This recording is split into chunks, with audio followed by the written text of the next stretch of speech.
Chris back with another top-down review, and today we're talking, finally, about Dunkirk.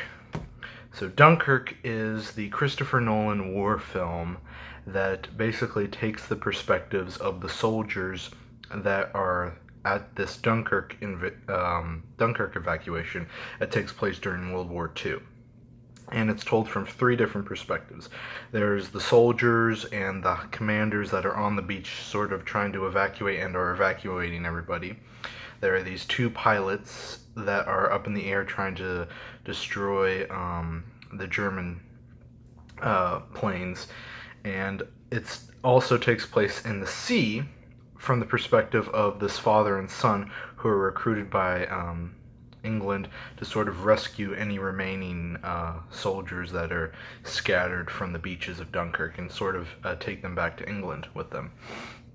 First thing I want to say about this movie is just, oh my gosh, the visuals are just absolutely amazing. I mean, from the second the movie starts, you're basically brought into this world that is Dunkirk, taken back in time to World War II, and it is completely believable. I mean, the story is good, but I mean, the whole movie itself is a visual experience, because when you start, you are the soldiers, you are the pilot, you are the father and the son rescuing other soldiers.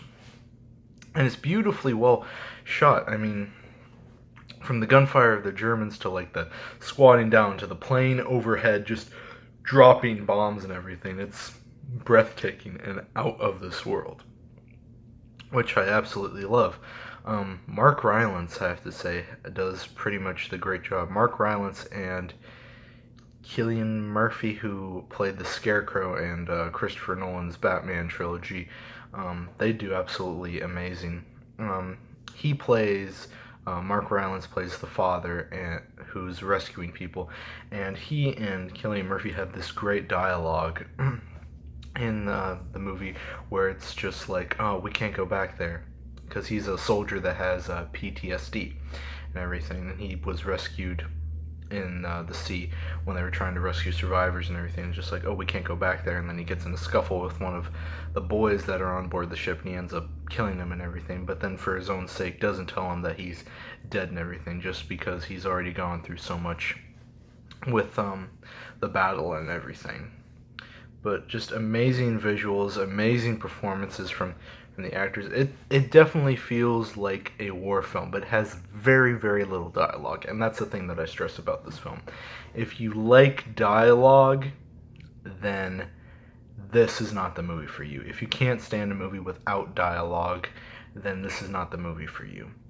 If you're into visuals and everything, and great scenery and just amazing performances from the actors in it, and this is definitely the movie for you.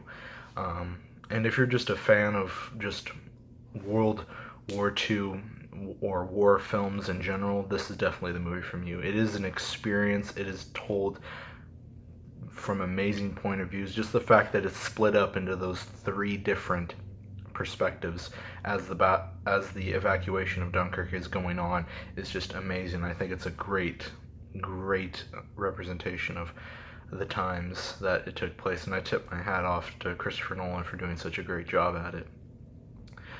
Besides that, I mean, the movie was fine. I mean, it wasn't too long. I mean, it's only an hour 47, which I think is pretty short considering most of his films usually go up to at least the 2-hour mark, so it wasn't extremely long of a movie, but it did justice to what it set out to do, and that is to remember those people that died and, of course, were able to escape Dunkirk and everything. And I think that's a really great message that Christopher Nolan's putting out there.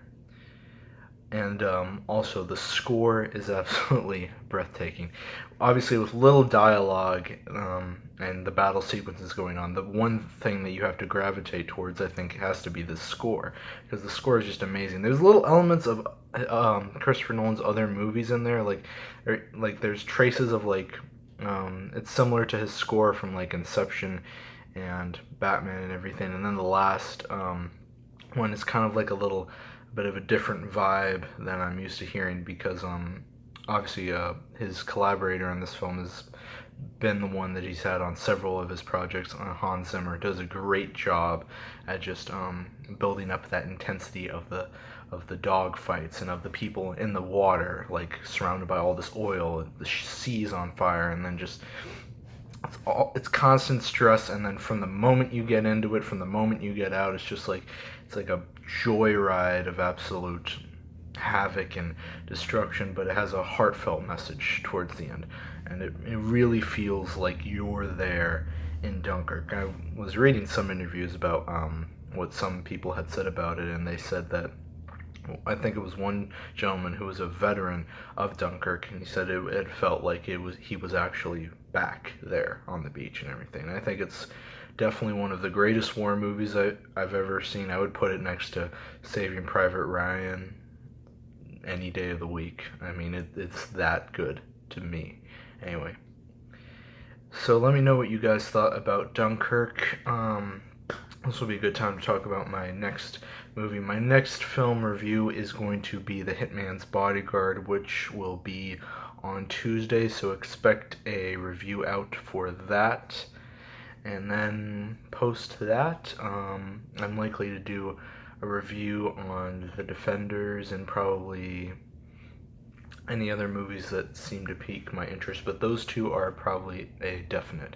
Definitely doing a review on The Defenders, and definitely doing a review on The Hitman's Bodyguard, so check out for that. So let me know what you guys thought about Dunkirk. Again, sorry that it was late.